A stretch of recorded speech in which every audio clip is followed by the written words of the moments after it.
NLP company in enterprise grade AI, I strongly suggest you check out our product, which is coday.com. Yeah. Today we're going to have a talk from Ivan on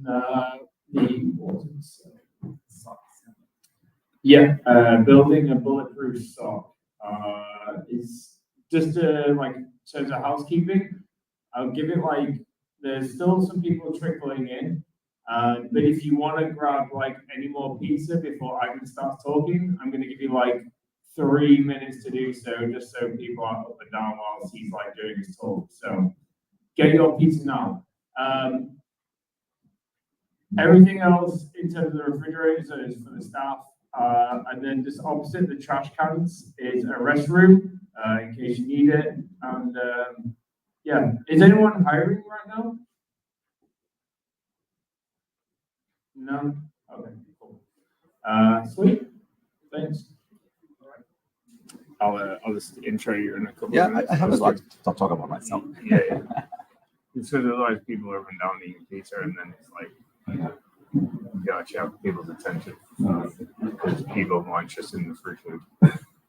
Nothing against you personally. Yeah, I spoke last time, and there was no free food, so I got more people's attention.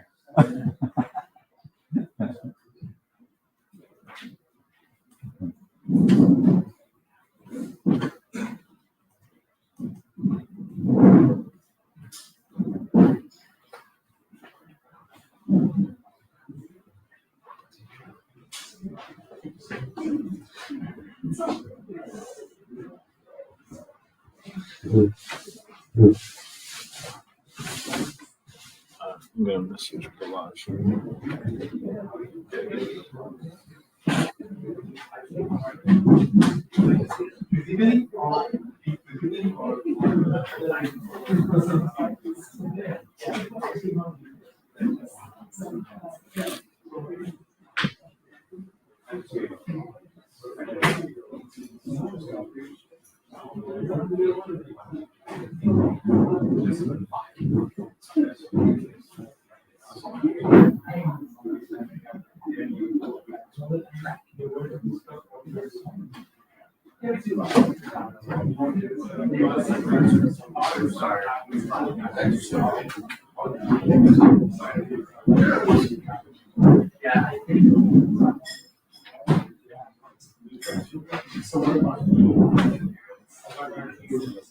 Let's get on my 2 minutes.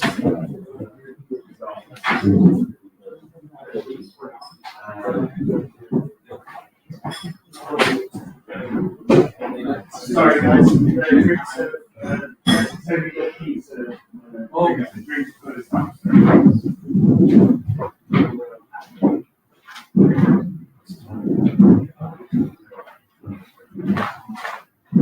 Sweet. Ready? Ready, let's go. Cool. All right. I'm going to introduce Ivan on building a bulletproof SOC. Give a round of applause, please.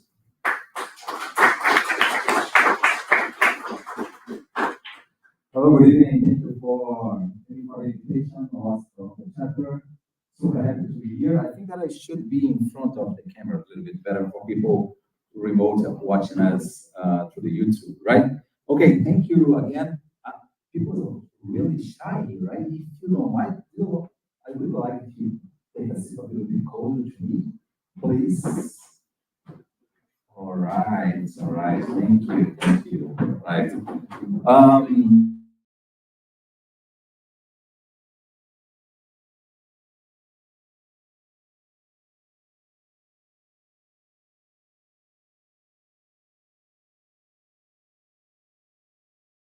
A little bit more, 3-4 years to now, right? We start to see people starting to talk more and more.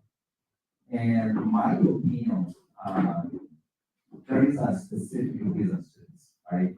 I would say, not only, or maybe more than one, not only the level of the attacks are increasing the level of complexity, but especially, it's terrible to say that working in a vendor like a friend Michael. It's not a friend Michael fault or any other vendor fault, but the truth is, all solutions that we are, the professional layer are failing at some level, right? And that's maybe the reason that SOC is going to be more and more famous. Because despite the fact that all investment all companies can do, protecting our infrastructure, our data, our cloud infrastructure, everything that we have in the companies, how those solutions will fail in some level, right? And that's the point where the SOC will take a really important role, I would say. Because we need somebody to take a look on the logs and then start to understand what's going on, right? Because between us, right, if we have 100% solutions for technologies, we don't need to be here, right? You know, we probably are looking for a job in another different area. Right?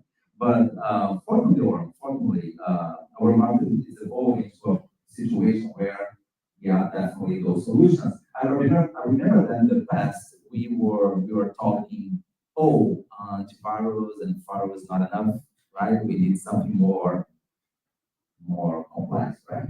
Okay, and then we saw IPS came up, right? And we saw other technologies, WASP and different technologies coming up to help us in this challenge, but in fact, all of them is failing. And then what the people realize is we need something, we don't need only tools, we need something more complex, we need process, we need technologies, but not separate. We need all of them working together. And then start a different challenge. How we can put all of the things together. How we can put those things to work, right?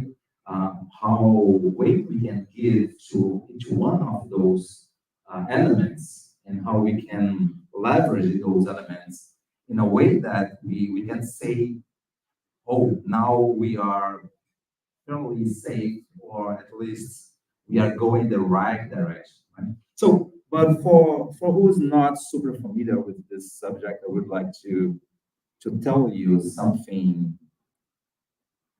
maybe not. Just a second.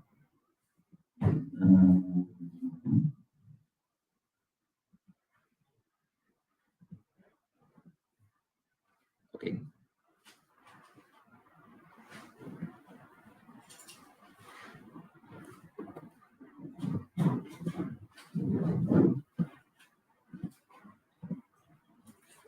Okay, let me talk about myself.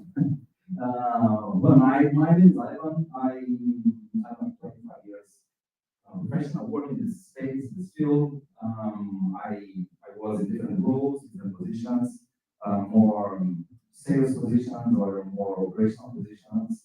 I'm called a SecOps and especially the SOC and the subject that we are covering today.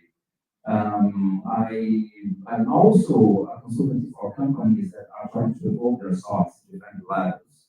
I'm helping, I have the big chance to work with companies around the world and to see how are the real situation of those SOCs in different countries, different cultures, different realities.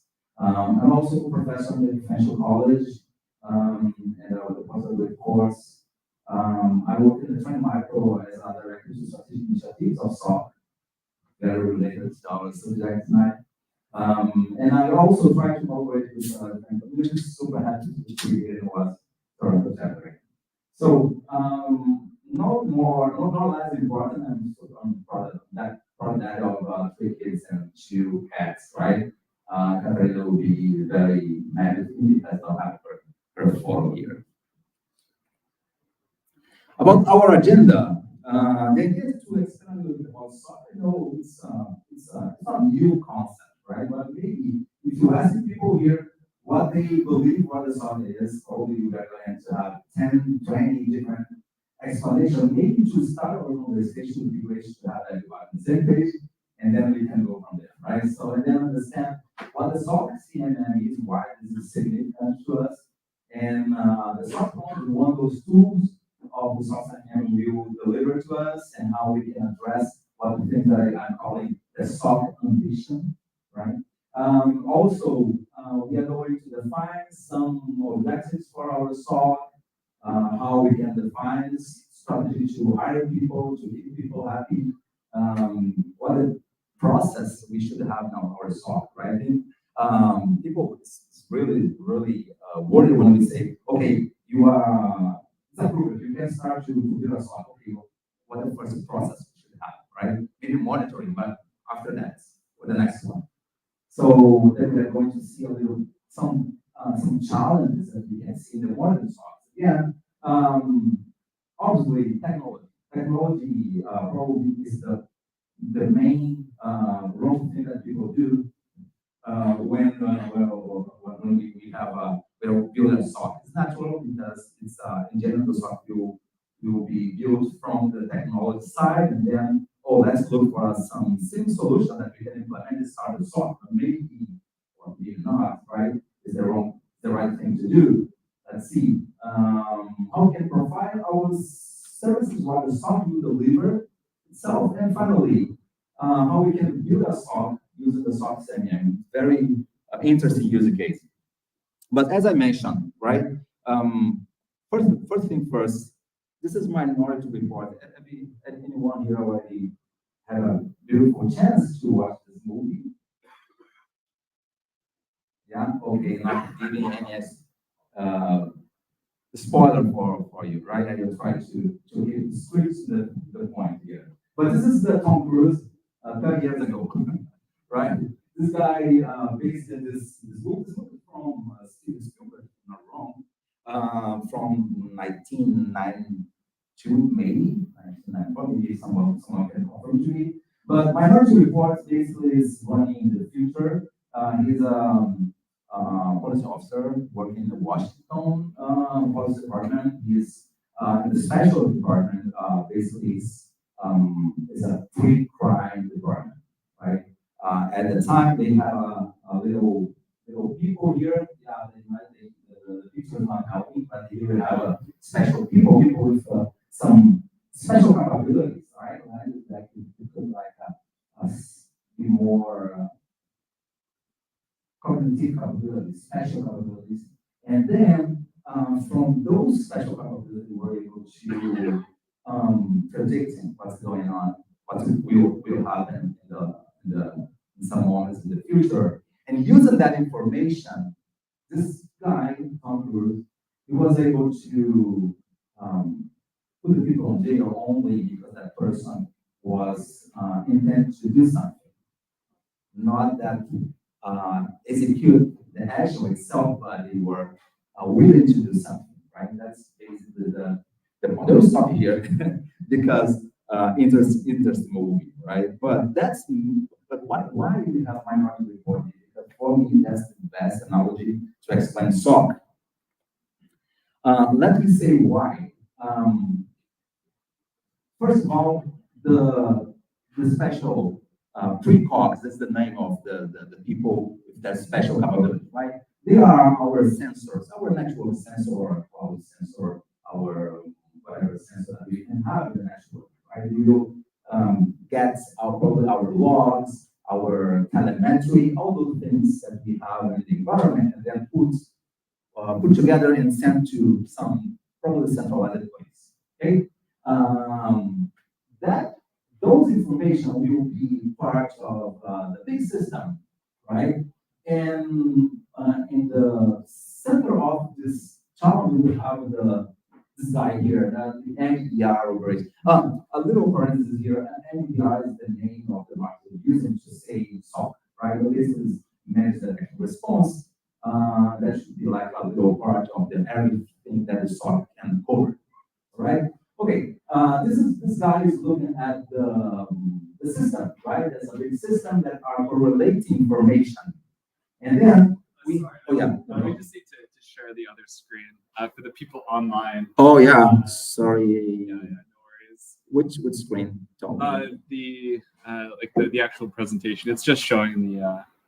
Oh, it's showing to you here. Yeah. Maybe. Not working. Is it just showing? Sorry about this. Oh yeah, understand. Let me. Yeah.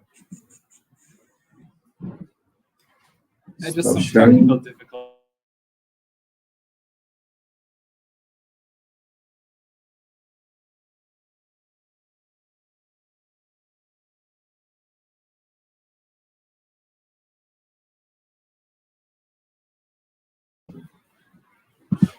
Pardon me?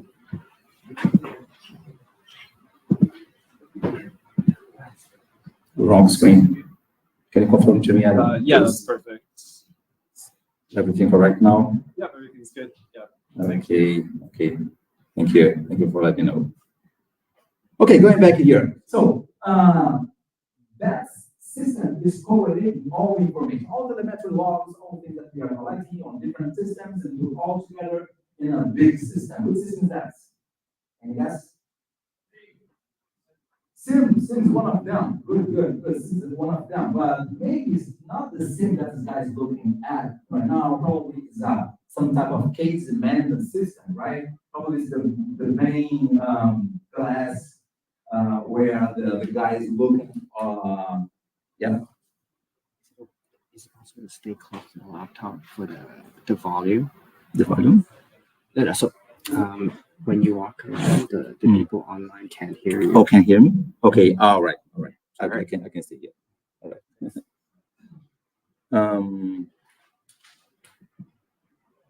Just sorry, just give me a second. I have to make some. I just can give my battery is going low. Can you help me here? Because I need to change the interface here. With my charger. Sorry about that. My battery is going low here.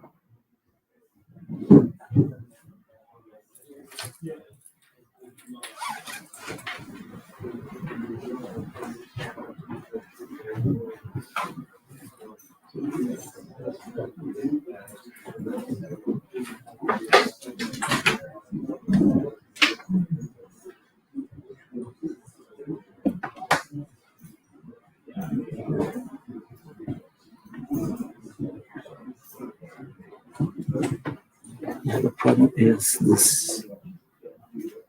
I have to change it here.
Yeah, all right, we're good. Okay, I'm back. So much technology. All right, so yeah, SIM is a really good guess, Why? The SIM will put everything together, will try to correlate information, but here, in fact, this big system behind you, in front of you, is in my opinion, is a case management system, a place where that should be like a ticket system, right? A place where we can see every single alert coming in and follow the workflow of the SOC. Okay. Also, we can see this guy here, that Tom Cruise can see the hacking, the threat actor, the incidents, the vulnerabilities, the threat itself, all those things together for what? For start the investigation and then be able to put people in jail. That's the idea, right? In this case here, the big advantage, right, that we can say, the precog had an ability to predict things, right? In our case, in our real world, we are talking about something that is only the reflect of something that already happened, right? When we are talking about logs, we are talking about something that already happened. It's a register that's something that's in the past, always in the past. And then we can assume that everything that we are doing, we are late. Basically, we are late. Obviously, right? Especially in these more complex systems, more complex attacks, we have different layers, different phases of the attack. And then, okay, maybe we are late for one phase, but not for the next phase, right? Then that's the I hope to be able to detect early as possible to avoid the problem. In fact, that should be the definition. The SOC, in my opinion, SOC, or the best definition for me, or the mission of the SOC is preventing the attack threats before they become attacks, and attacks before they become violations, and violations before they become crimes. End of the day, what we want to do when we are implementing SOC basically is to avoid problems, right? To avoid crises. Crisis is the problem. Incidents, alerts, little problems, it's a day. It's everything that we are dealing every single day. But crisis, no. Crisis is something that we should be able to avoid if you are monitoring, detecting, applying our efforts, applying controls, everything that we learn, we should apply and pray, right? To be able to avoid those crises. Okay? Here, I brought some little SecOps architecture. I would say more to show. Probably you cannot see the details here. Probably people in YouTube can see, but more to try to explain how the things are complex. When you talk about SOCs, not only to it's not a matter to enable a tool and start to use, right? I really advocate that security operations should be something that we have to start right now. But okay, let's consider that that's not only to enable one tool, right? It's a little bit more complex. And this case here, in the left side, we can see the assets. Probably we are missing one or another element here, but in general, I would say that's a good representation. First of all, the elements that we want to protect: servers, workloads in cloud, desktops, notebooks, mobile, everything that we have around the world, right? That we want to protect: databases, systems, applications. But also we have the protection layers, right? Antivirus, firewall, IPS, and all those stuff. Every single element like that will generate the registers, the logs, right? The telemetry. And those telemetry will come in the area where I'm calling platforms, right? Platforms where we have the SIEM. Yeah, SIEM is a good tool, right? Definitely. But we also have other tools that can be part of this area. For example, XDR or EDRs and all those stuff, right? Data lakes, all types of data lakes. Even the SOAR can be part of this area. And those telemetry logs will be crossed with something that we call rules that we also are part of this platform area, coming from the detection engineer area, right? And when we cross those information, the rules and the telemetry, the logs, boom, we have the alerts. And here starts the problem. Because basically what happened is starts the alerts, and the alert is only the insight for the SOC analysts, only the insight. It's not the problem itself, right? And then we need to take care about that alert, because if you have alerts, probably we have the problem, right? And then you have to take a look to see, oh, that's not a false positive, that's a true positive. And then we need to take care about that. That starts the SOC workflow. I think that someone has a question. So, for SecOps architecture, would email security not be part of it? It is. It's part of, here's my fault. I didn't find a space to put here. Identity as well, and all layers that we can have, OT, all layers that you can imagine should be part of this. Sorry. If anyone's got a question, feel free to just like usher the mic so everyone else can hear for context. Oh, great. Okay. All right. Yeah, well, it is. It's definitely part of the SecOps architecture, right? Identity, OT, whatever we can measure, we can get information from, right? And interact from, with, definitely should be part of the architecture. But as I said, basically when we have the alerts comes up, the problem will start. Why? Because now we need to take care about alert. And then we have to take these alerts to a workflow. That part that I call it operation, right? In the operation, we can have a very common structure in the SOC. Probably you're already familiar with this, level 1, level 2, or level 3, or even the CSR, right? Areas that should be part of the operation itself. The day by day, the workflow, how the people work, the triage moment, the investigation moment, maybe some actions that we can take to avoid the problem, to avoid the crisis. For example, isolate some machine or block some IP in some firewall or something like that. Will be made here to protect our environment, right? And then we can have also, if you can avoid effectively the problem, the CSR team will take care about the problem itself. And then we have the war room, we have the forensic activities, right, that to extract all elements that we need to preserve evidence, all those stuff, right? And I put a little other box here that I call it consultation. Consultation should be like a bit of layer 3 and threat hunting, right? Basically, the areas there that would help other areas to do better their jobs. The idea is to avoid that we can escalate a lot of tickets to the next layer, right? But as you know, that's not the only way that we can have a structure, the workflow of the SOC. We definitely can have a SOC without any formal structure like that, okay? And then I would say that's the reason that I present this to try to put everybody here in the same page.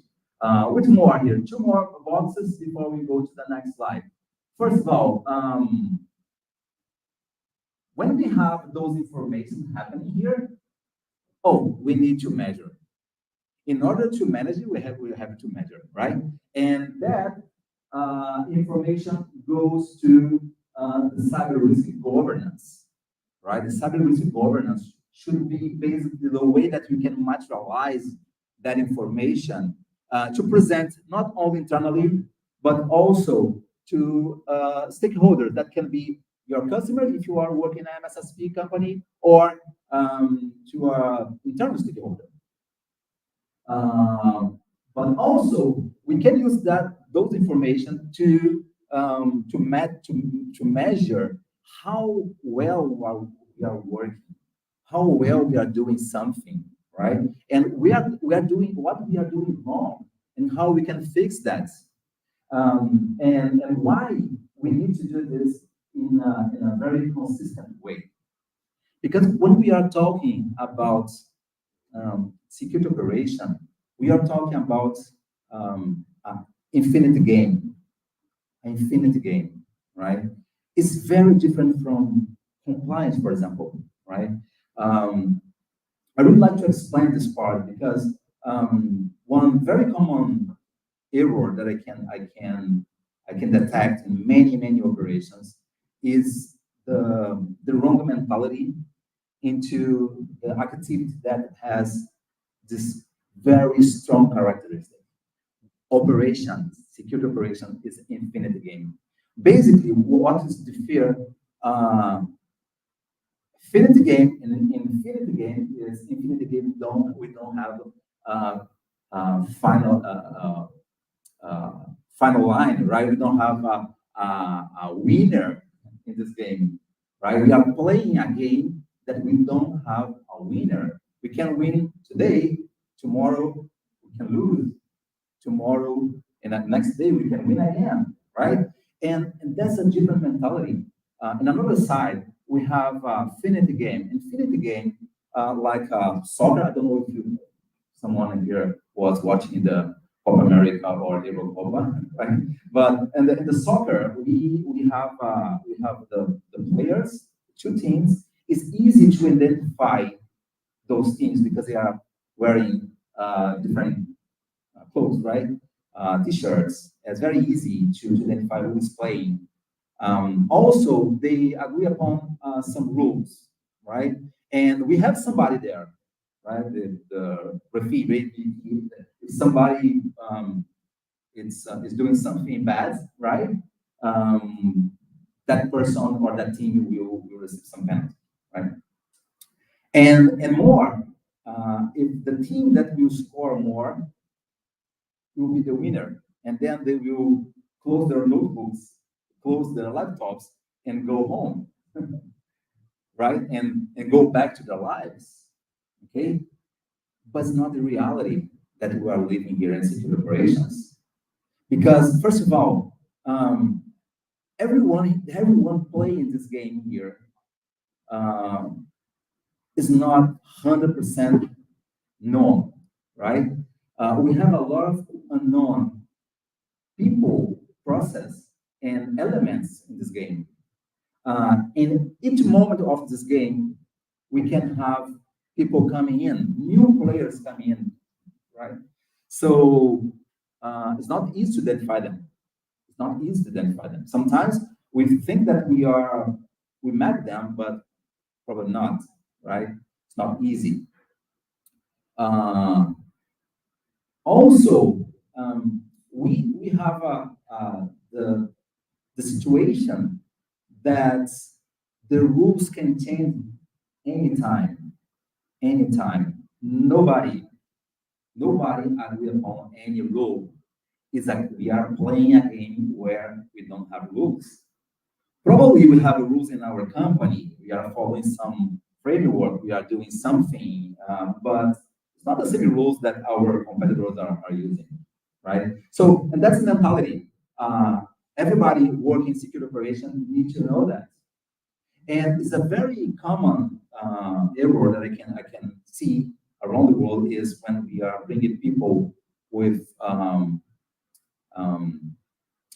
finite game mentality to play this infinite game. And the reason is that will bring a lot of frustration to this person, right? It's easy to be frustrated, right? Because that person is pursuing something clear, right? Maybe some checkbox, right? But in fact, there is no checkbox here. Maybe when we are implementing control, tomorrow we have a new control to implement, right? New things to do. For example, who here is protecting AI? Protecting AI. My friends in the back. Yeah, because our specialist AI, right? That's something challenging for us. Every day we have a challenge like that, right?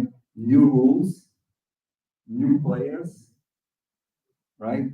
New type of attacks that we have no idea what it is. We have no idea. Probably if you ask for people in the SOCs and ask them, hey, look, what's the detection use case you already have in place to detect AI prompt injections?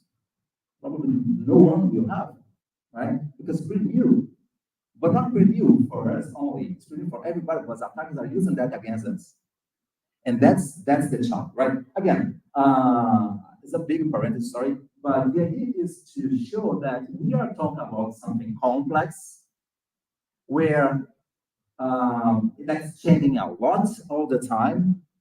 New players, no finish line, no easy to identify the players, right? And it never ends. It never ends, right? Finally, intelligence.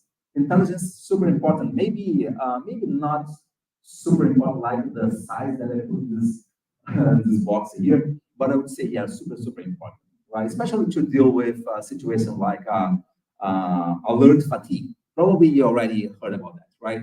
Oh, the big problem right now is alert fatigue. Alert fatigue is the SOC analysts have to deal with much more alerts that they have time to do it, right? And then everybody is burning out and everything that you already know. So maybe intelligence can really helps, and why? Because we can use intelligence to profile what we can. No one can monitor everything. We need to be realistic, right? We cannot monitor everything. For example, I can see a lot of companies trying to paint, right, the MITRE ATT&CK framework. Every single box in the MITRE ATT&CK. My dream is to cover everything in the MITRE ATT&CK. Yeah, that's beautiful. But in the SOC analyst, they have throughputs to look in all the alerts that you are generating. Consider that you have the right sources to generate those alerts, right? And in fact, are we being attacked by all those threat actors? Probably no, right? But for sure, we have a question at the back. Are you able to zoom into the diagram? It's quite big, it's quite difficult to... The diagram? Like this?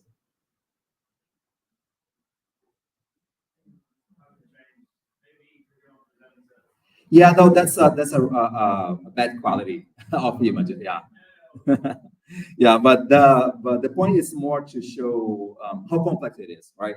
And again, probably we are not going to be attacked by all those threat actors out there, and then we have to make a decision who, in fact, is likely to attack us, right? And then focus on that type of threat, right? And understand very well what type of vulnerabilities those threats are trying to exploit, right?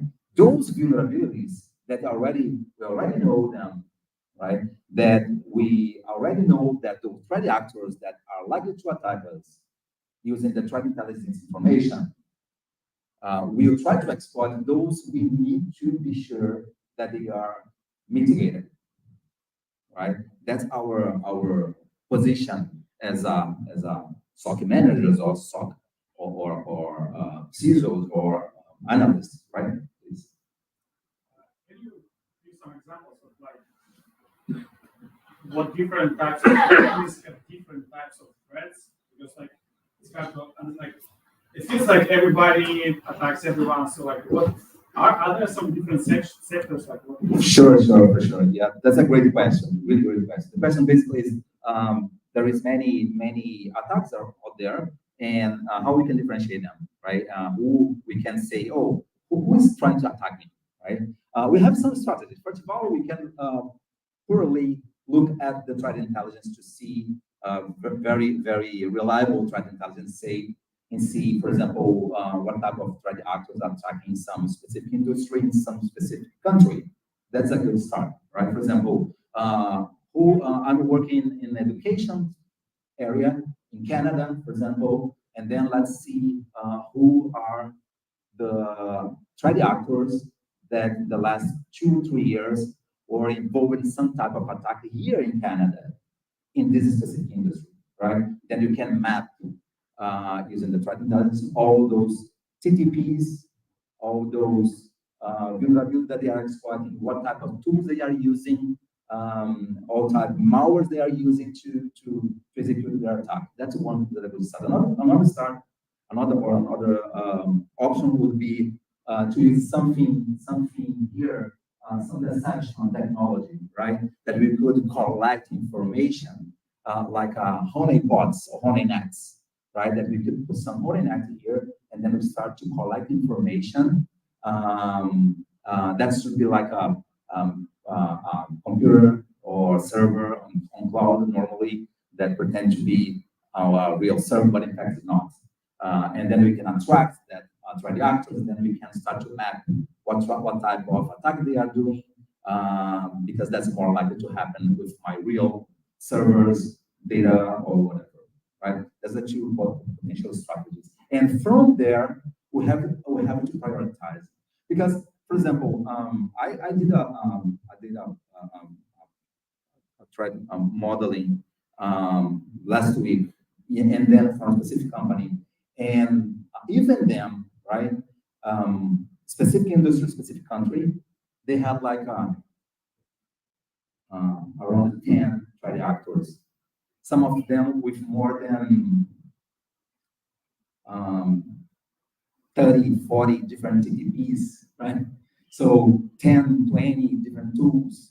We have some overlap between them, right? Because they are not super smart that we think that they are, right? They are also using something that is already available. But again, that's a good start, right? It's much better than try to look for everything, because when we try to look for everything, we're not looking for anything, right? Basically that we are very easy to not focus and not be okay. And another thing is scope, right?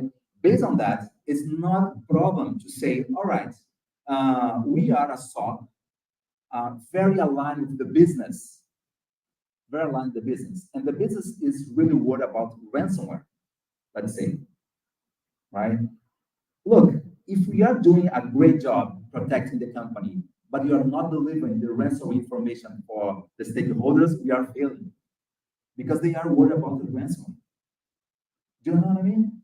Right? So if not, we are at risk to be a technical initiative only, and not something that will really align with the business, right? Probably the CEO of the company is going to play golf with other CEOs, right? And then there, somebody mentioned, oh, we were attacked, we were out of the business for 1 week, right? And then another day, that guy will come to the company and say, oh, look, I heard that what we are doing to protect from ransomware, right? Oh, we are doing everything. We are applying patch, we are implementing new tools. No, ransomware. He has no idea what it is, right? But, and then if you mention in our reports that we are doing this or that, implementing this or other control, we are not relating what they are really interested to know, we are failing. Right? And there is no problem to say, okay, it's ransomware that they are really interested. Okay, let's create a SOC to monitor ransomware. And that's it. Because it's impossible to monitor everything. Depends on the budget, depends on the people that you have, depends on the tool. Probably you can monitor other things, right? You can detect other things, you can respond for other type of attacks, but the ransomware, we really need to be able to do it, right? Okay, I will stop to talk about this shit here, right? And I start to talk about SOC-CMM, okay? Any questions so far? Brilliant. Oh, question, please. No problem. Oh, you can speak here. Question, maybe you can save it for the end, it's a long answer. No problem. Going back to what you were just talking about, threat detection, is there anything you could say to find insider threats? And then along those lines, how do you, in your experience, distinguish between that and say like a threat actor that has stolen credits? Like what will be like the difference? What system is making that detection? There's your question is inside threat is a problem, right? How we can detect them, right? Yeah, definitely it's a big problem.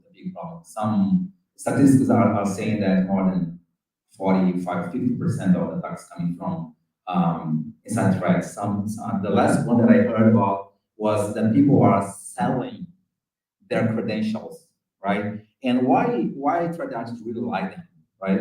Well, because the real credential is something that will go under the radar. Okay?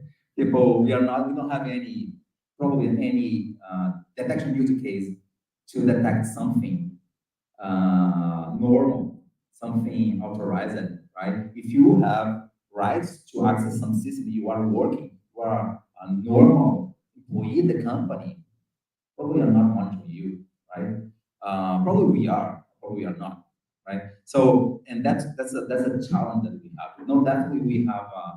Basically the UEBA technology is more what's not normal for your behavior to do, right? And that can call our attention, right? But again, what those tools will do will call our attention, will bring some insight. But from there, we need the analyst, right? And not only the AI or other technology only, right? They really help, but not only. To put all those things together and bring those things in the deep level, right? To correlate, to check, to recheck, and say what we need to do next, right? So yeah, that's a great question. Okay. All right. All right. So what we can consider before we start to create or improve a SOC, right? Because I mentioned before, I really advocate the idea to start. I think that security operations is something that we need to start right now, right? I don't need to have the best budget possible, the right people in place, the best antivirus. If you are running Avast or if you are running Trendmicro or if you are running CrowdStrike, whatever, right? You are running. Don't wait for the best thing. Start now, because that's an infinite game, right? The only thing that we need to think is how we can be better today than we were yesterday, right? That's the mentality that we need to have, right? How we can improve and improve and improve and improve, right? So there is no finish line. Then we don't need to be worried to start. Just start and then improve along the way. Some good questions when people are thinking to build the SOC, and then I will go to the SOC-CMM and why the SOC-CMM is important. But basically, people thinking to build a SOC and think, oh, how can I create my SOC? How we should start, right? Or what elements I should insource, right? Or other elements I should outsource. How many people? Oh, that's a million question, $1 billion question, right? How many people I had to hire in my SOC? That's really, really tough question. Just to give you an idea, people cost, right? And then just to staff one position 24/7 in your SOC, we need 6 people. Only one position, following the Canada laws, right? To hire people here, 6 people to hire to staff only one position in the 24/7 SOC. Maybe we need a 24/7 SOC, maybe not, right? Let's see. And can I have a SOC without a SIM?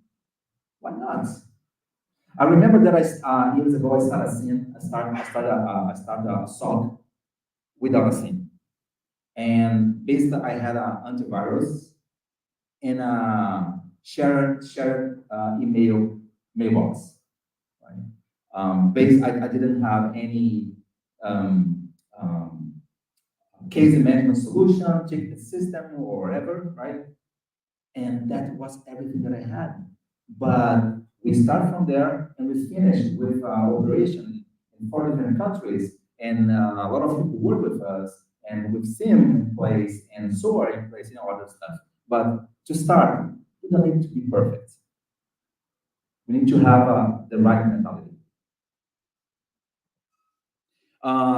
SOC-CMM. SOC-CMM is framework, beautiful framework. And why beautiful? Because open source. Claps, please, claps. Thank you, thank you. It's open source, it's open source. It's the way that we have to measure the maturity of the SOC, right? Maturity means how well we are doing something, right? It's not about only how what we need to do to create something, but more that little piece that I already have, how well I'm doing that, right? Again, I can measure my antivirus plus shared mailbox SOC with SOC-CMM. Probably many aspects will not be in place, right? And maybe my maturity will be very low, but I can start from there.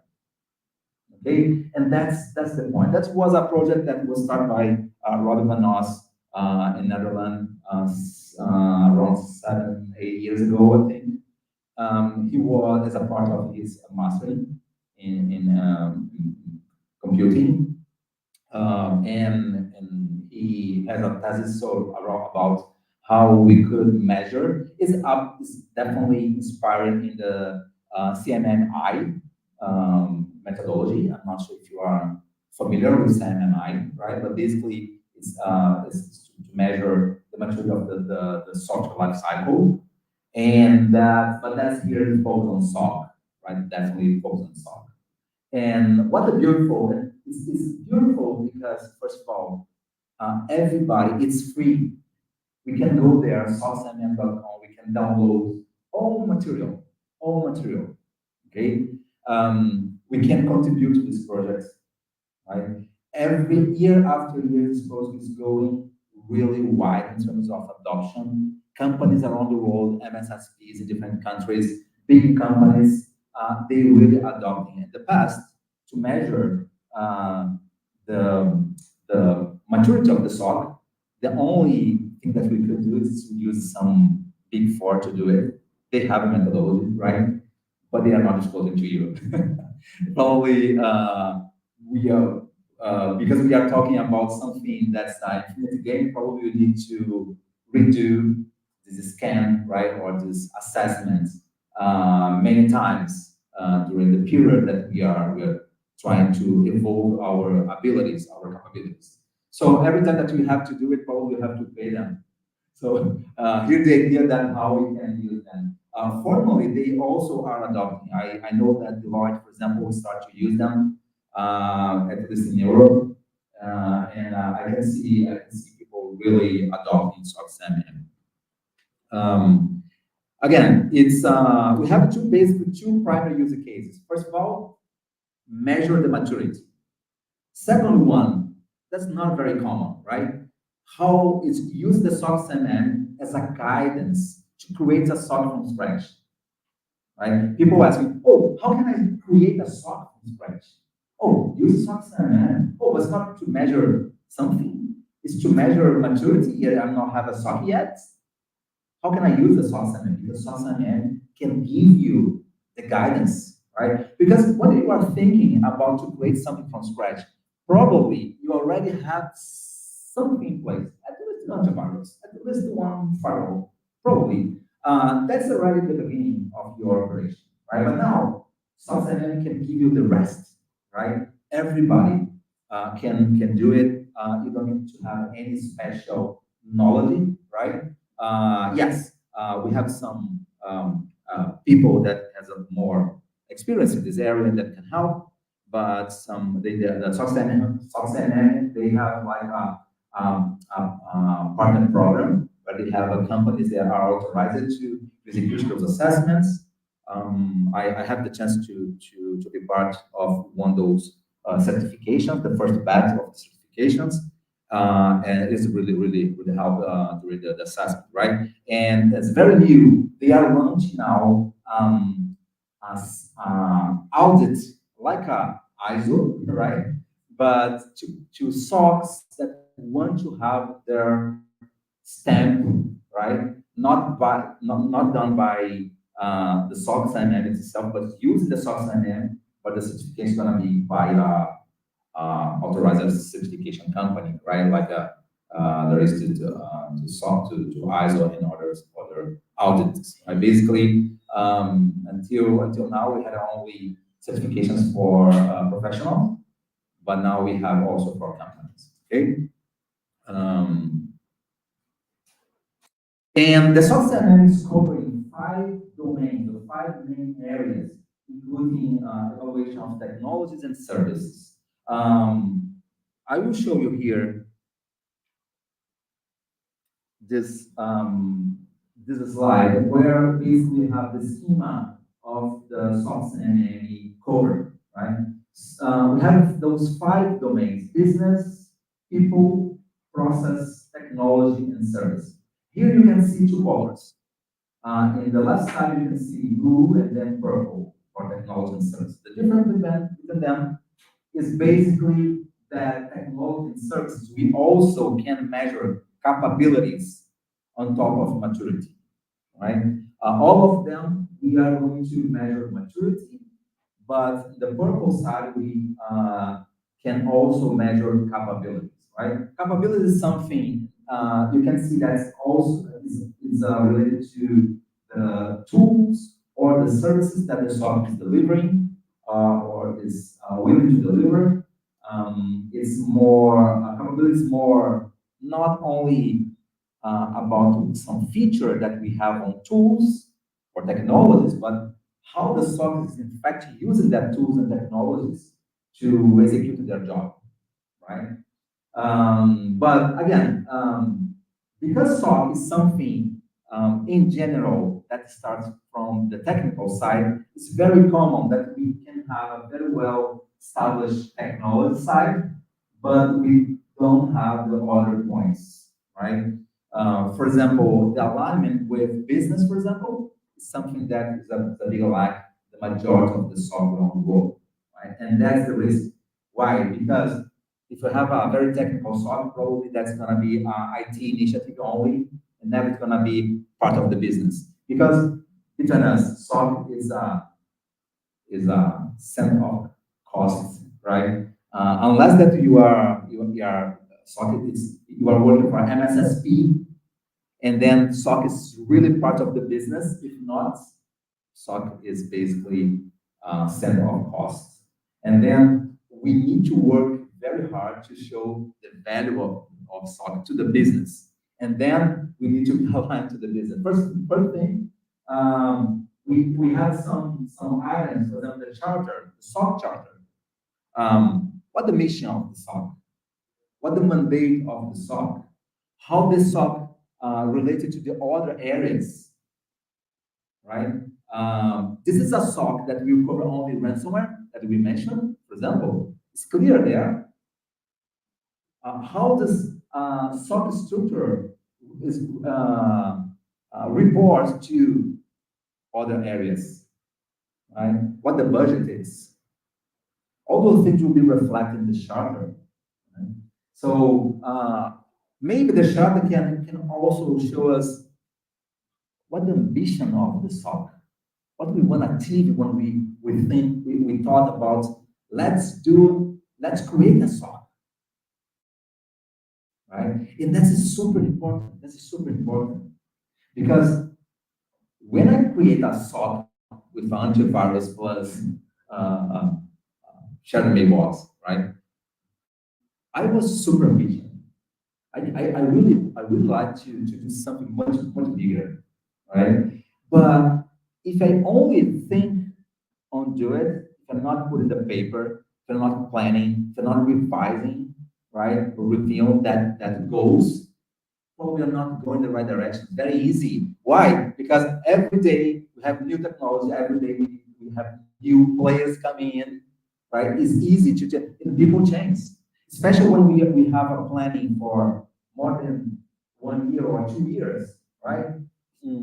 Probably the things will really change, right? Someone that your sponsor in your company changed.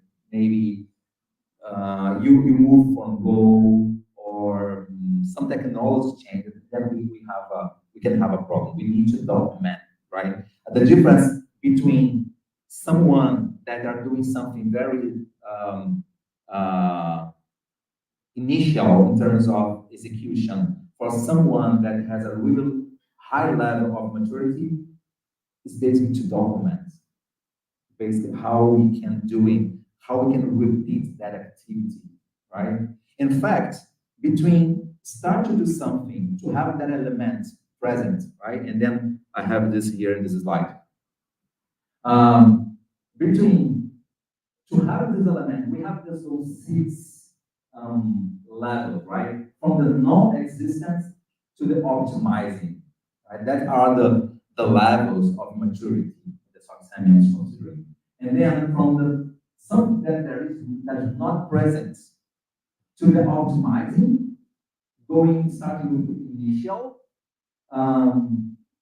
Initial is doing something absolutely ad hoc, right? And optimizing is not only repeating, but measuring the quality what they are doing. And because that is really helps to improve, right? We are not only have the control that specific activity, but we are measuring and we are using that information to feedback the process and do better, to improve, right? Every single box that they are coding here. This is some output from the tool, right? But then the outcome here is how we can do better something. And okay, and if I'm already doing something with CMM level 5 or SOC-CMM level 5, I'm done? Never done. Infinite game, right? That process will repeat and repeat and repeat, and we are innovating and we are bringing new things, right? Probably when we are bringing new things, we are going to level 2 again, right? And then we need to improve and improve and improve. Never ends, never ends, right? This is the process that my kids will work with, right? Probably not myself, right? Because my goal is to do something during my period in that process. My idea is to do something better, right? But I'm 100% sure that when I live that process of that SOC, the SOC will continue, and we need to continue improving, right? Never will finish. Any question, people? Yeah, I do. Please. Oh, do you want to do the mic? I'm loud enough. Okay. Hopefully I am. You are. So it seems to me that achieving this SOC-CMM capability maturity level 5 requires enormous amount of resources. So what would be your specific solution to growing startups who may not have used the amount of resources but are kind of keen to kind of have SOC capabilities? That's a really brilliant question. Thank you for your question. When we are going to measure the maturity, the first assessment is to see which level we are. Basically, is to understand what point of this maturity measure we are, right? But between this first scan results to our ambitions, we need to define our targets, right? For example, let's imagine that we are in the business domain. We are in the level 2 because we were a SOC that was started from the technical side, and our ambition, our target is to be in level 5, right? The question is, maybe we need to be in the level 5 because to be in the level 5, maybe I need people dedicated to document everything, right? It's important to my business to be in level 5 in this specific domain because there is no problem. We don't need to be in the same level in all domains. We can have different levels of maturity, different domains, and that's okay because higher level of maturity means more resources to keep doing that level, right? And we need to find the balance between the higher level, that is okay to our target, our ambitions, right? And the resource that we have. If not, probably if you are spending your budgets to hire people, to document things, to keep the charts, the SOC chart 100% up to date every single day of the year, probably you don't have money enough to hire something, a new tool or implement a new process to be balanced in another sites, another domains, right? I'm not sure if I respond to your question. All right, okay. Perfect. So, SOC maturity assessments, it's about maturity, right? And then those are the different levels. Just a double click here. No existing, not elements is not in place, and then initial doing things, but ad hoc fashion, managed. Little bit structured, but nobody knows how, right? Defined, structured, and documented. Here start to be more serious, right? More structured and documented. Then quantitatively measured, right? We start to measure the improvement, and finally optimizing. We are continuously improving and actively improving, right? It's innovating in that process, innovating that activity, innovating that technology. Okay, that's something that we need to pursue.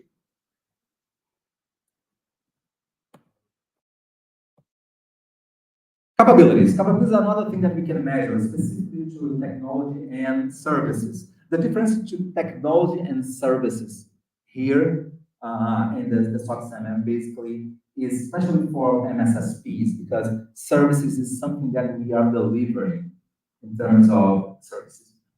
Like, let's say, if I'm MSSP, probably I have a portfolio, and then I'm offering vulnerability assessment, I'm offering monitoring systems, I'm offering those things, right? That should be reflected. That's the basic difference between them, right? Technology will cover more things that we are using to provide that services, those services, right? So that are the trade-off. Capabilities. So when we are move on and measure, we already measured the maturity, and then we have the capabilities. Again, same elements. Element is in place, but is incomplete, right? Or it's not super well implemented, very low implemented. We don't have people trained. We don't have all the things. The things are managed in ad hoc fashion, right? As a performance level. Management would be more, okay, we are doing great, but not consistently. And finally, well structured and well documented. All right, and how we can follow the right direction? How we can guarantee that we are following the right direction, right? So the tool, the SOC-CMM, if you go on the website and download the material, we are going to see all those 5 domains, and each one of them will have a lot of material, a lot of questions, right?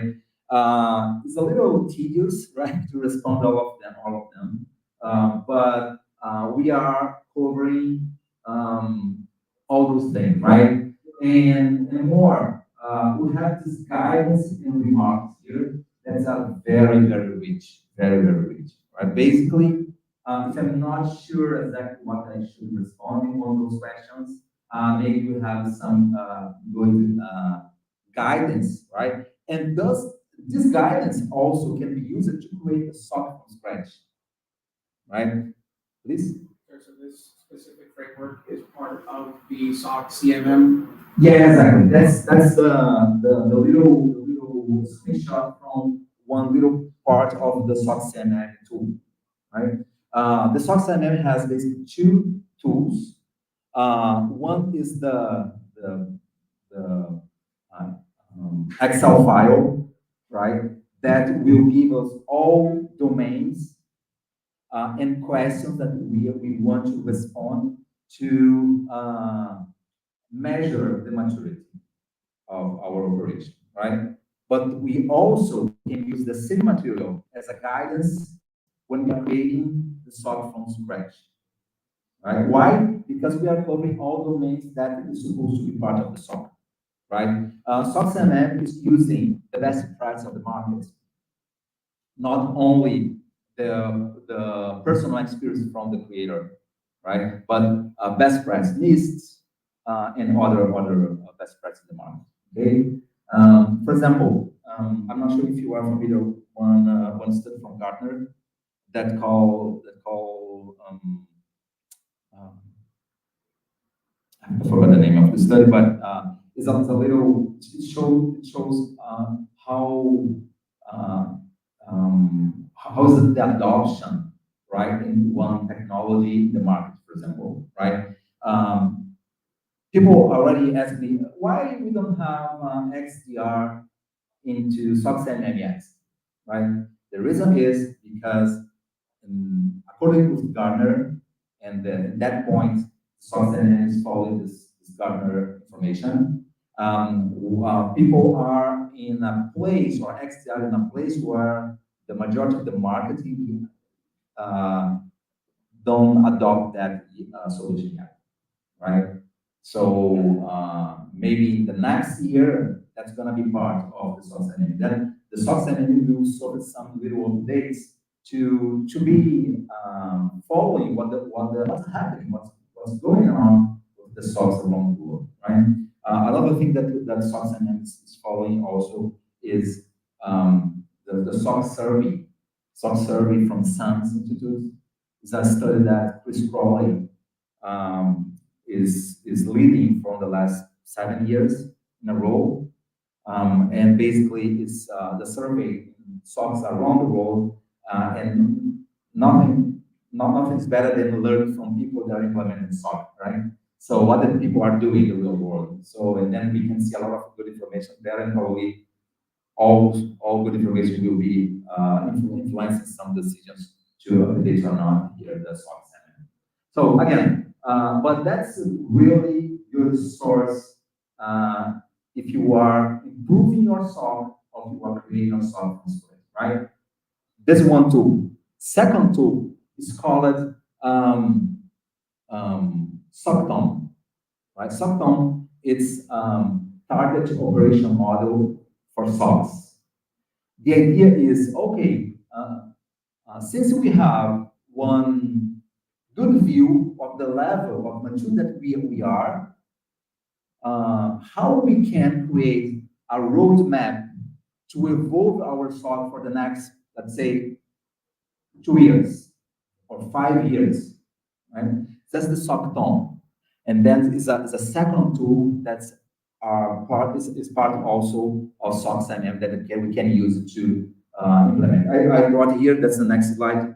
Here you can see the SOC-CMM.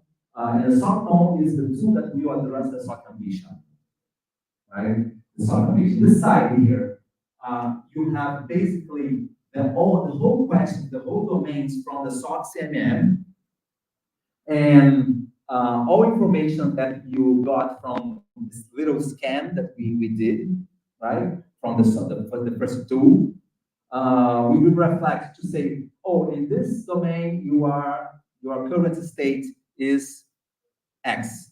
The process domain, your current state is Y, right?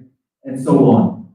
But in the future, what we want to achieve in those areas, different areas, what are my ambitions on those areas, right? We are going to document here. That's the desired state or the target state, right? Side by side, we are informing those things here. That's my desire, right? But from what we are and what we want to achieve, we have the gap, right? And then this gap analysis need to generate something that's a big to-do list that need to be prioritized. And once prioritized, that will be implemented. And then we will come back again and run again another scan using the first tool. For what? To see if you were able to improve. Make sense? To see if you improve. or to adjust some targets. Because, okay, 2 years is a lot, especially in technology, between us, right? 2 years is a lot. And then how we can do it? We can go and define a target again, or adjust the target, something changed, right? This is a very flexible tool, but it's important to document. If not, we don't know where we are going. I'm not a compliance guy, right? Sorry. But I really understand now how important it is, right? This is definitely not a compliance tool. That's a cybersecurity tool. This is a tool that we are supporting us to do our operations side better. Our approach here, we have a little of strategy, but we have a much more operational things. Right? So, and then, okay, here we are addressing ambitions. Ambition is definitely strategy, but how we are transforming these ambitions in real activities that will be implemented, right, to improve our abilities, that's where the SOC will play the important role. Okay, here's some outcome from the target operational model, the SOC that's part of the SOC-CMM, right? This is only one suggestion, but basically the idea is, okay, now it's more clear how the things will work when I achieve that ambition, and then we can represent this way. For example, on the people side, or on the process side, or the technology and services and other domains, right? We can create little representation to say where we want to achieve, right? Or how the things that we want to be present in our operation. For example, what frameworks or methods we are going to use. For example, for threat hunting, I'm using Tahiti methodology to do it, or to case management, we are using Magma framework, or to map or to evaluate my cover of the threat and threat actors, for example, MicroAttack, right? By the way, MicroAttack is also one framework. One of those use cases for MicroAttack is SOC assessments, but the way that we are going to use MicroAttack to assess SOCs is more from the threat actor side, and rather than the whole thing that SOC-CMM can do, right?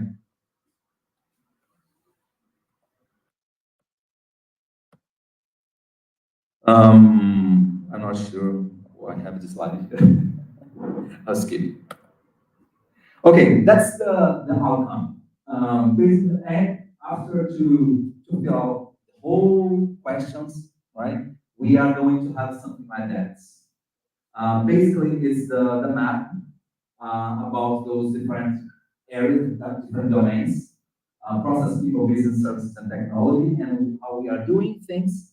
And two of them, right, services and technology, we also have the capabilities, right? So again, that's not the only output, right? But it's one of them. The idea that we can transport those findings to reports or to presentations, right? And transform those findings into actionable things that we can use to improve our SOC. And just give me 1 second, please.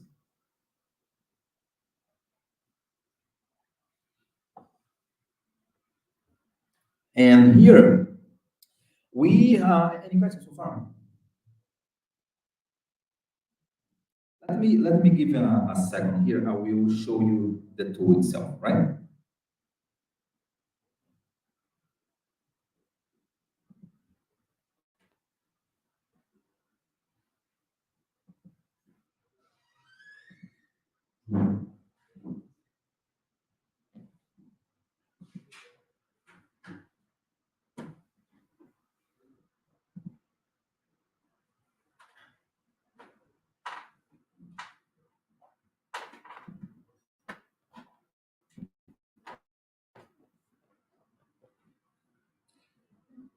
Hey Adam, can you confirm? Is it okay? All right.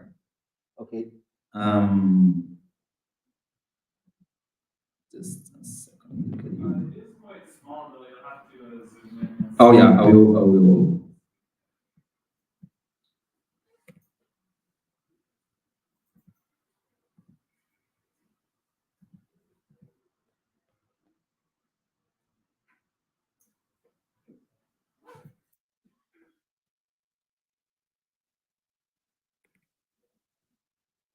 All right. Oh.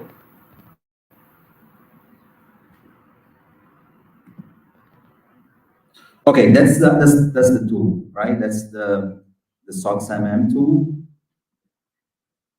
A little bit bigger here. Better? It's small. Yeah, it's a lot of information. It's a lot of information. No worries, no worries. The idea is only to show that the tool itself is the place that we can map all information, right? When we are doing the assessment itself. Again, you can download and you can do by yourself. We have some versions of this tool. We have a complete version, right? When we have all information, all questions, but sometimes to have a very first glimpse about what's going on in your operation, we have a little version where we can run. It's a very new. I'm not sure it's already published, but we have like a scan version, right? That's for example, the difference between a full assessment, professional assessment, is from maybe 8 days, 10 days of work to a scan, little fast scan, is like 4 hours of work, right? Much more manageable, right? So, and then we can run a scan and skip some areas and still have a real good view about what's going on with your operation. Okay, but the base is the same. Again, if you go here, we have a lot of information, basically everything that we are mentioning here today. And we have some notes, right? We have notes that we have about the specific assessment that we are doing, what is the size of the business, who is involved, how many people we have. Here we also can register, right, the target, our target maturity, what we want to achieve, okay? And also optional the target capability if applied. We also can run the SOC-CMM assessment for one specific domain. For example, I'm willing to understand only what is going on in the technology side, right? I'm pretty sure that the other domains are okay, but tonight I want to go in this specific area. I have 3 hours only. Let's run this assessment here, right? Then you can break this way, and then you can have the same result at the end. We also can remove some little areas. For example, if I don't have a SIM in place, right? Probably we can remove the SIM, right? Because it's not a mandatory to have a SIM. Okay. If I don't have anything in technology, this is the problem. Probably your score goes down. Why? Because I don't have one specific item in place, right? Specific element in place. That's another point. There's another interesting point. Why? Look, when we are specifically when we are building a SOC from scratch using the SOC-CMM, we have a decisions to make. Because probably when we are going to run the assessment in your little environments, right? Because we're not structured yet, your score is going to be very low, right? But because it's an infinite game, right? It maybe is important to register that information in a way that we can see how we are evolving the next ones, right? We are mapping, oh, 2 years ago, I wasn't that situation, but now I'm in a different situation. If you're not doing that, right, we're not really marking that you didn't have that specific element in place. For example, here, that's the business, right? Business, we have different questions here, business drivers, customers, the charter itself, and then you can see here 2 colors, right? The first one is the maturity itself. The more clear blue here are the support questions, right? They will influence, but not too much, in the result of that specific area. Okay, we can give some weights here as well. For example, I wanna remove this area from the assessment, or I want to give low importance. I can give more importance, right? And that will reflect in the general result, right?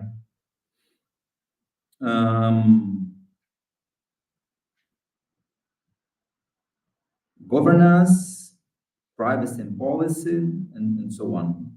Going to the next one, for example,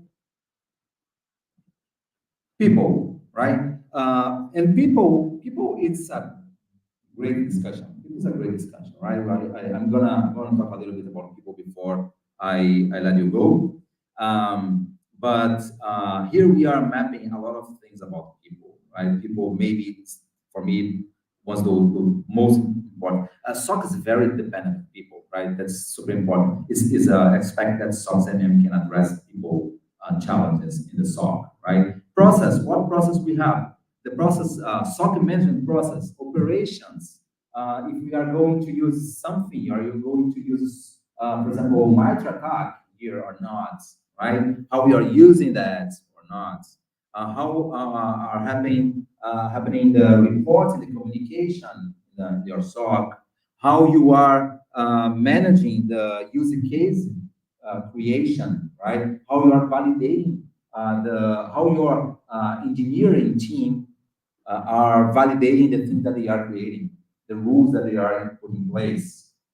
You have one validation in place or not, right? All those things will be covered here. Technology, right? The SIM. I have a SIM, I don't have a SIM. For example, I have a SIM, but I'm using cloud. I want to monitor the cloud, right? But I also have on-prem solutions, right? I should have 2 SIMs. I will put them. I collect information from the cloud and then send to the on-prem SIM, or collect from the on-prem device and send to the cloud SIM.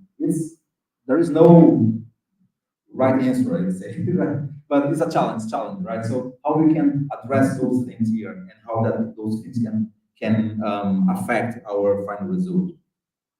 NDR is a networking detected response, right? It should be, in the past it was like an IPS only type of analysis, but now it's called an NDR. What the NDR can do, only detect or can block as well. And how the things relate to other solutions that we already have. It's very strange because it's marked here. Maybe I'm using wrong version. Okay, EDR. As you can see, we don't have XDR yet, right? But it's coming. EDR is implemented. It's not implemented. Is badly implemented, right? How we are using. For example, if we are using some SaaS solution, we have a question here about backup. Maybe backup is not exactly something that we should be super worried about when we are using some solution on cloud, right? Because maybe we have the replication of the data in different places, right? Maybe. I'm not saying that's correct or not, right? It's maybe something that we can think about. Hey, give me some idea about my time. Maybe 10 more minutes. 10 more minutes? All right, okay. Let me go back then to the slides. Let me...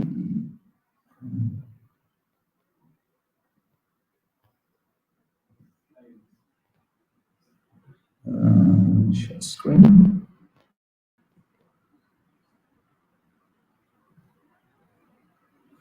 I think it's this one here.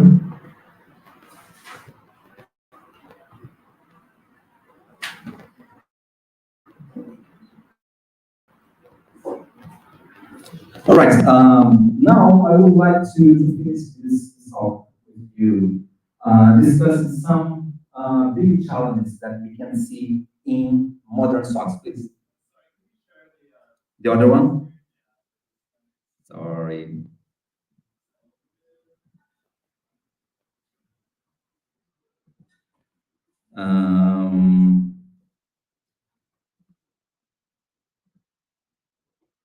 Can you see that?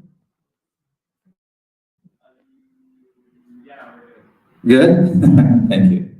And I would like to finish discussing some points that we can find in modern SOCs. Challenges that modern SOCs we can find them, and then we can address maybe in those good discussions using SOC-CMM as a tool to help us during this improvement process, right? Between these common challenges, we have, for example,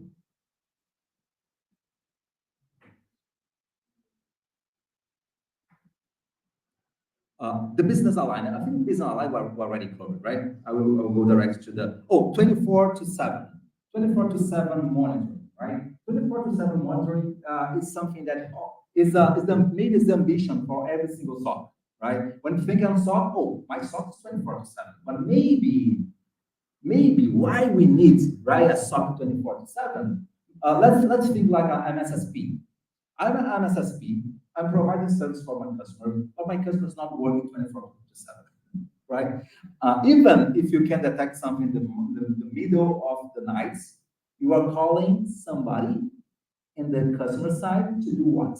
If they are not there, they are sleeping, right? Maybe we can find some. Another point is it's costly, right? It's very expensive, right? Maybe it's not easy to keep, as I mentioned, 6 people for one staff position 24/7. We have to think, right? There is no problem if we are staffing our team in a way that we are working maybe 9 hours per day, 5 days per week. But during the nights, for example, we can use some automation. Why not? Maybe the source solution can play this role here. Can use some automation. We can define some criteria where, in the specific type of alert, on the specific situation, that will be escalated for on-call professional, right? You don't need to have all team in place 24/7. Maybe depends on the business, right? This is a good discussion. We can address this type of discussion here. Maybe that's it's not going to reduce your level, your maturity, right? It's not going to bring your maturity down, right? It's only one business decision, right? How well you are doing what you are doing. That's the point.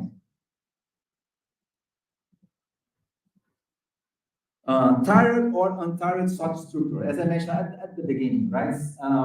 L1, L2, L3, very common. I really like it. But sometimes people think, now it's super cool to have an untired SOC. Okay? And maybe, I'm not sure, but untired SOC to me sounds to me like a very hard structure to manage.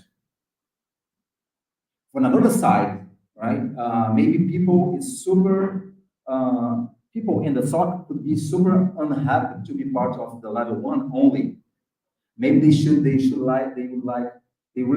really like to work in more diverse environments with other level of professionals in a way that they can increase their own capabilities as professionals. again, there is no wrong or right, but that's the thing. People think, oh no, level 1, level 2, level 3 is old, right? But the best thing is untiered structure, right? Tier structure is not something that we want to do anymore because it's old. No, it's not true, right? That's also not affecting your final maturity. How we can hire people in a market where we are living shortage of professionals? How we can keep, for example, if we are hiring people, let's imagine that we need 20 people to run our SOC, right? Right now, my SOC is 100% staffed, 20 people. We are at risk. Because according with the statistics, the time that the one SOC analyst stay in the same position is less than 2 years, right? So if we don't have a sourcing project in place, if we are not worried about how we can keep them happy, to try to extend the time that they can work with us, we have a problem because it's not easy to hire. Maybe the budget is limited.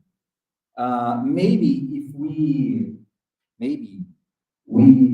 lose 2 people at the same time, we are lost, right? Because probably we are spending 2, 3, 4 months to replace those people. How are our sourcing? What we are doing to keep the process happening, right? To attract good people for our team, to keep them happy. What the training process that we have. Today I saw something very interesting. I learned something that the Gemini from Google, right? The AI Google, they launched like a collection of prompts where you can explore the nice from lists. That's a big library about training and capabilities of security professionals. Right? Something that you can use maybe to create, to see what the capabilities we have in place with our analysts, our team, what we are missing, and how we can help them to increase their capabilities and at the same time our own capability as a company, as a SOC. So that's all a good discussion, right? On what we are doing to keep this happening. Engineering versus analysis capacity. That's basically big fight here. Basically, when we have if I have a lot of people staffing our team, analysts, but I don't have enough engineering people, right? Probably we are going to have so many problems that we cannot fix to make their lives better. So at the same time, when we have good people working in here, maybe we can save time and money from the analysts because we are detecting better, we are giving more visibility, we are reduce the false positives, for example, because they are building a better use case detections, better rules that will generate others that will work with, right? The trade-off of this is basically, okay, in the opposite, when we have engineering team working really good, right? Probably they will put more rules in place, and then that will generate more alerts, right? And then we have to see we are ready to receive this new flow of alerts. How we can avoid, right? This new flow, big flow of new alerts coming that there aren't in the 2 months ago. Right now, we have many alerts coming in. Make sense? Okay, almost done. I'll put everything here. I'll put everything here. I'll pick one only, right? Let's see here.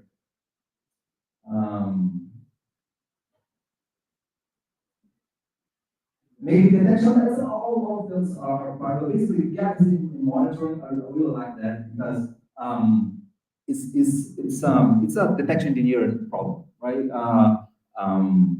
When we want to improve things, we want to do things in a way that we want to do better. But those things that we are generating from the detection engineering side will generate a lot of new things that should be validated, right? I need to have a validation process in place. That's valid not only for the rules, the normal rules, but also for automations that we are putting in place. Who's in charge of the automations? Automation is something. Oh my goodness! Automation is a software lifecycle problem, right? We cannot believe that our team, the SOC analyst, or even the detection engineer will take care about that, right? When we have the playbooks automated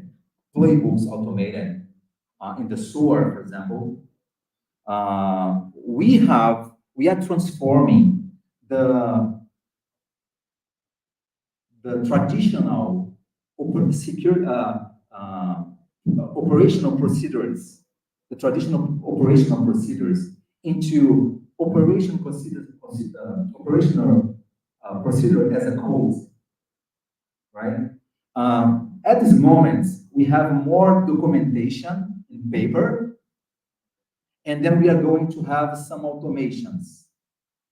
In more 1 year, probably, when people start to adopt more automation tools, we are transforming those operational instructions that was on paper into operational process on code, as a code, right?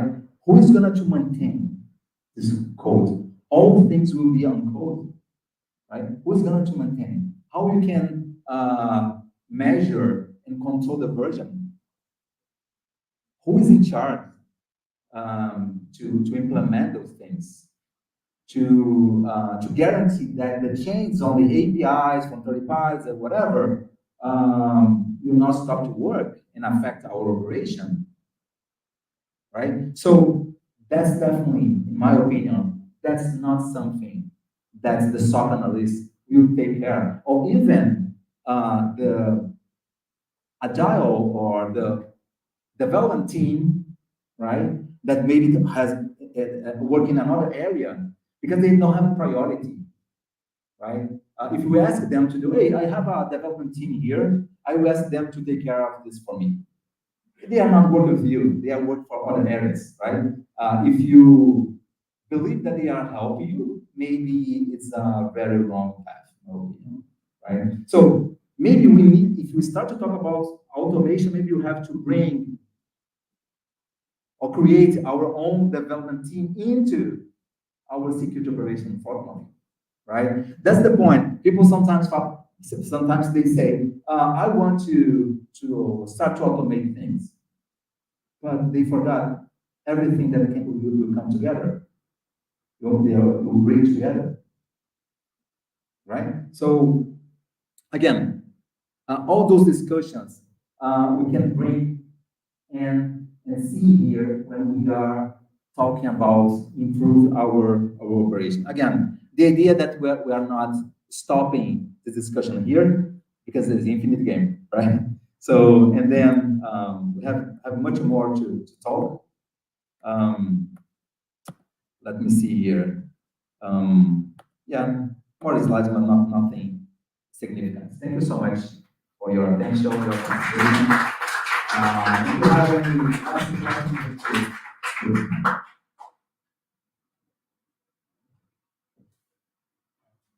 so like in a computer, when you show the slide of engineers versus analysts, right?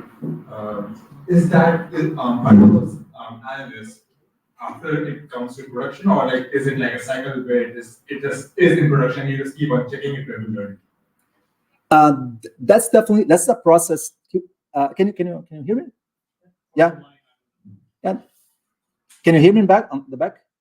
Yeah. Basically, that's a process that we'll work with feedback, right? Feedback and feed forward, right?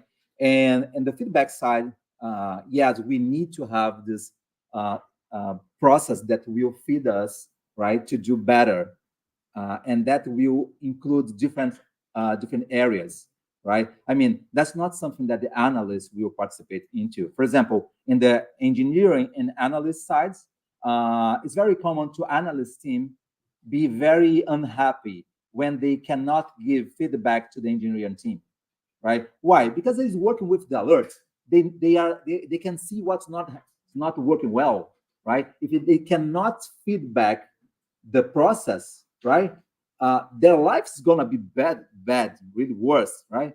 And they are not feeling part of the process. Make sense? So is it like a DevOps team that they could be forming between the development and the operations team, handling stuff between them, or like? Yeah, that's I think that the whole engineering, the life cycle, development life cycle should be part of the security operations some level, starting right now, right? Because the trend is start to automate more things, and in order to automate things, we need to have this ability to create code, to maintain code, right? To document code, all those things that we are already doing in the software development side. Automation is a software life cycle paradigm, right? That's not a cool thing only, right? The chances are that if you start to automate things without this preparation, that will gonna fail very fast, right? That will generate a lot of frustration, and you already know what it's gonna do, right? You have other question? So let's say a company is starting from like year zero, they don't have any security controls in place. Would it make sense for a company like that to say, implement something like CIS, critical security controls, at least have that as like a baseline, and start to work with something like SOC-CMM, but they to then like start to move forward? Yes, definitely. I think that SOC-CMM is not replacing any control, right? SOC-CMM is going to give all guidance that we need to guarantee our operation, our workflow, and our elements are present and work in the best way possible, and that we are learning and innovating with those in the home operation. The other elements that we need to have in place, right? For example, things that we are not covering, other technology that we are not covering in the SOC-CMM should be in place because you have a specific use case that you need to protect, or you need to map, or you need to guarantee that's working and protected. And then I would say, yes, that's not, there is no big overlap between, for example, sys controls and SOC-CMM, for example. In the opposite, they can work together very well, right? One of the outputs of the SOC-CMM result is the SOC-CMM NIST mapping, where you can see, because NIST is very wide, the SOC-CMM will cover a little part of the NIST, right?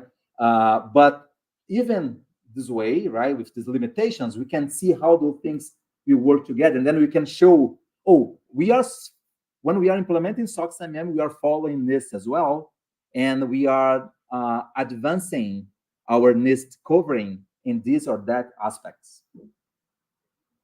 Questions? You already kind of answered the one that I. Oh yeah. All right. Okay. All right. Thank you. Thanks so much again. Thank you for being here. Thank you, people in YouTube as well. Thank you. Thank you.